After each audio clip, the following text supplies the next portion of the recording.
Hi guys, welcome to this issue of iDrum magazine. My name's Pat Garvey. In this Essential Styles session, we're going to look at hip hop, but with a bit of a twist. There's tons of resource around for this. There's some great purveyors of this style, drumming wise. But I've chosen a groove from an album off a UK hip hop act called Gunshot. And this track is from the early 90s, and the reason I've chosen it is because I think it's a really interesting groove and it's very different as well. And learning this type of groove as a drummer presents us with a few challenges, one of which is timing, the other of which is logistics and recreating this kind of groove for the acoustic instrument, i.e. without any triggers or without any samples. So it's quite an interesting study when you break it all down. So what I'm going to do is I'm going to introduce the hi-hat pattern, the snare pattern, and then the kick drum pattern.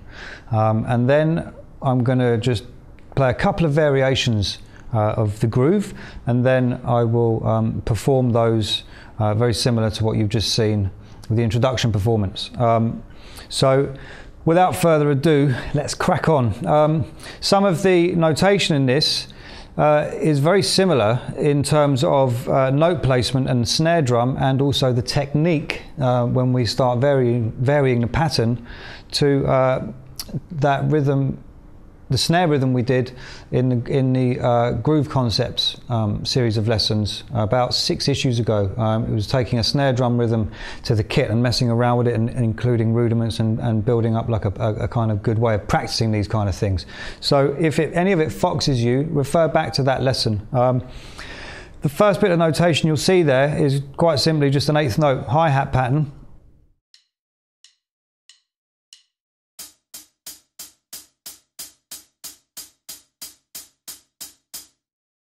The second piece of notation you'll see there is a 2-bar snare rhythm, and that's what I'm talking about, referring back to the lesson for if it's foxing you at all.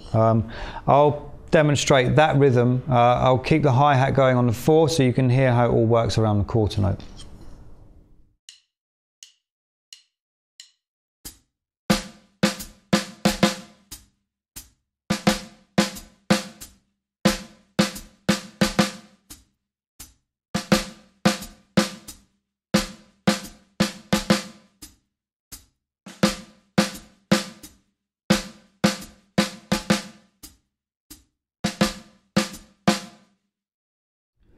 If I play that a bit slower,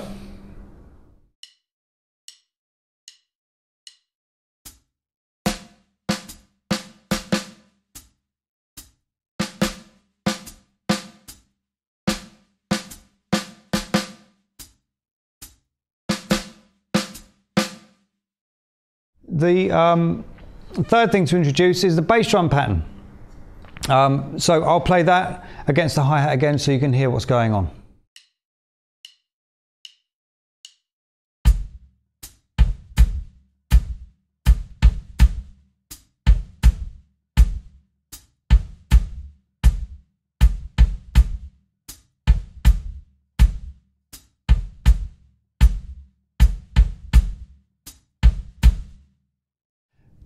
After you've practiced those 2 things, I would expect the 8th note hi-hat pattern wouldn't be a problem.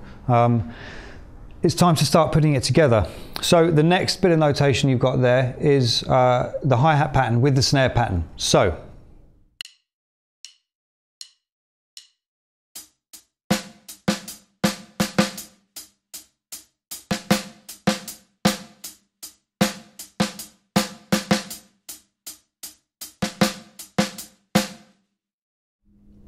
if I play it a little bit slower,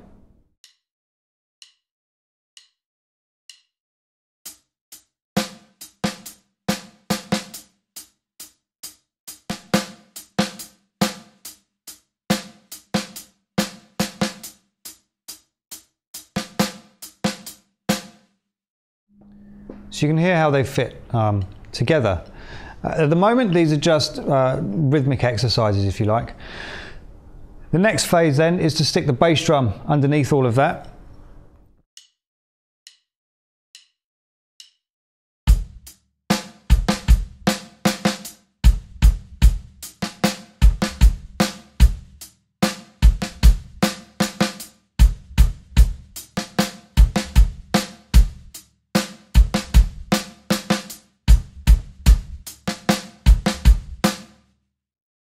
And you can start to hear how the picture builds. Towards the end of the lesson, we'll speak about the track that this is from specifically. The next thing is to try and get it really cooking in terms of making sure everything's falling together and everything's exactly right. One of the best ways of doing that is just quite simply recording yourself playing to a click.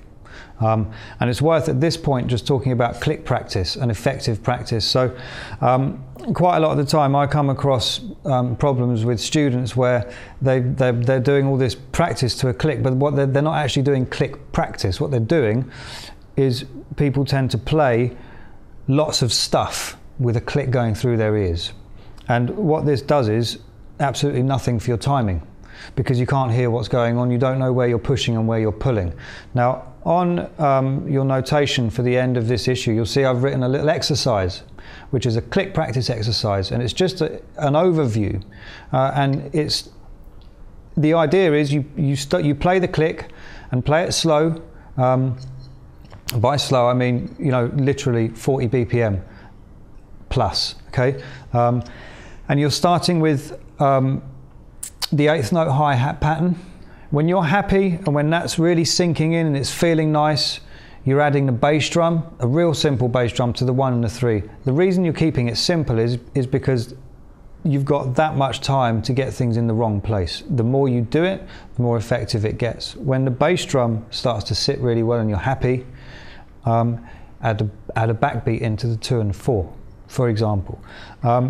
Once the backbeat is sitting really well, you can think about what you want to add next. But the point is that you know that your foundations are being set, and anything that you do after that, as soon as you hear a problem, you're stepping back and you're practicing it and practicing it. This is an exercise that you can sit on it for hours if you wanted. I couldn't, but you could. But I would go for minutes, 5 minutes of just hi-hat. For example.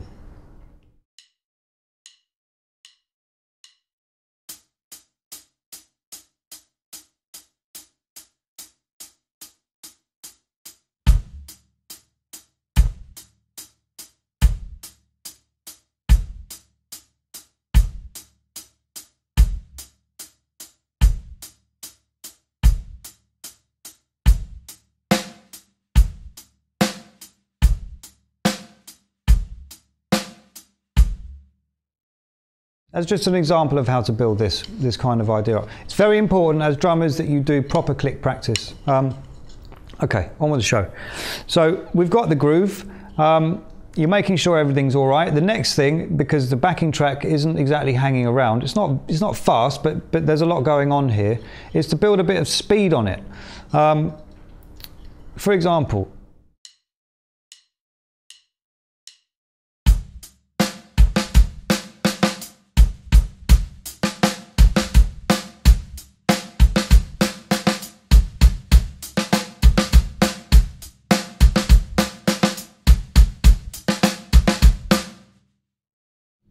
we're not talking about drum and bass jungle kind of speed, we're just talking about a little bit more pace on it. The next thing that I'm going to do is I'm going to play variation 1 of that groove, which is turning some of those snare drum notes into ghost notes and adding a little bass drum skip on the beat 4 of the first bar, okay, and back round, and you'll see how it starts to come around. Well, the art of beat 4. So here's variation 1.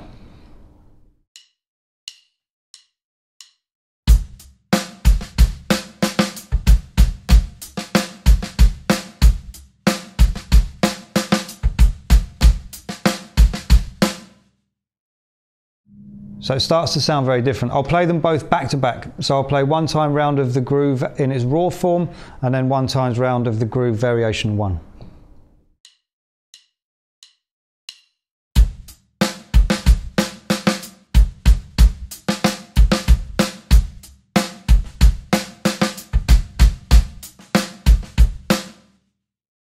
It's got a much nicer flow.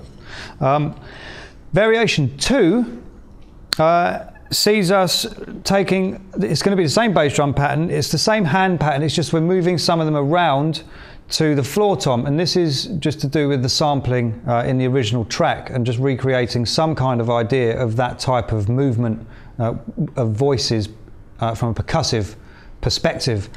This is where logistics of getting around the kit start to come in. So it's really good practice, you know, for playing under and all that kind of stuff. I'll switch to playing the open hi-hat, as in playing open with the hi-hat on the right hand side over here as well. But here's variation 2.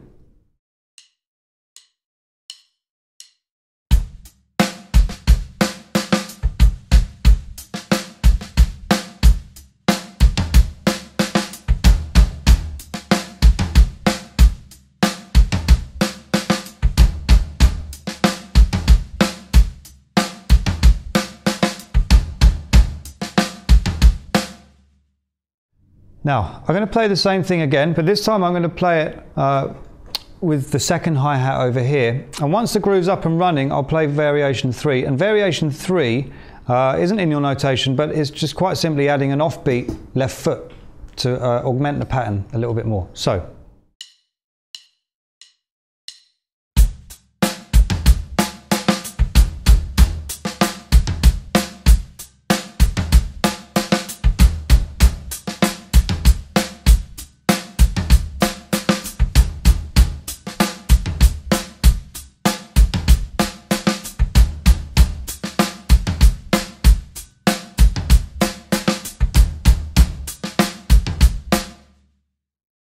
It's worth noting that that works just as well without the floor tom as well. If I play it a little bit quicker, so this will be variation 1, but with the offbeat hi-hat.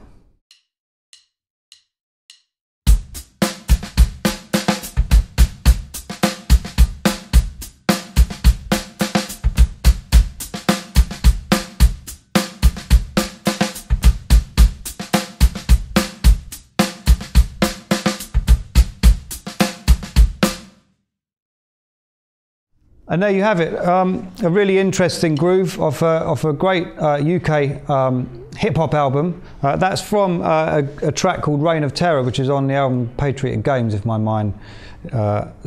memory serves me correctly, which it does in this instance. What I've done is I've re-recorded something in the style of this so that you can practice along to it. So that's what I played in the performance to introduce the lesson, and that's what I'll play in the performance as the outro for the lesson. I hope you've enjoyed this. There's a wealth of gold for us as drummers in hip hop music. Even if you practice, you know, on a snare drum, sticking rhythms that the MCs come out with. It's a really interesting way of coming up with new grooves and new ideas. And there are some great drummers and purveyors of the genre from a live perspective as well. I hope you got something out of this. I'll see you next time.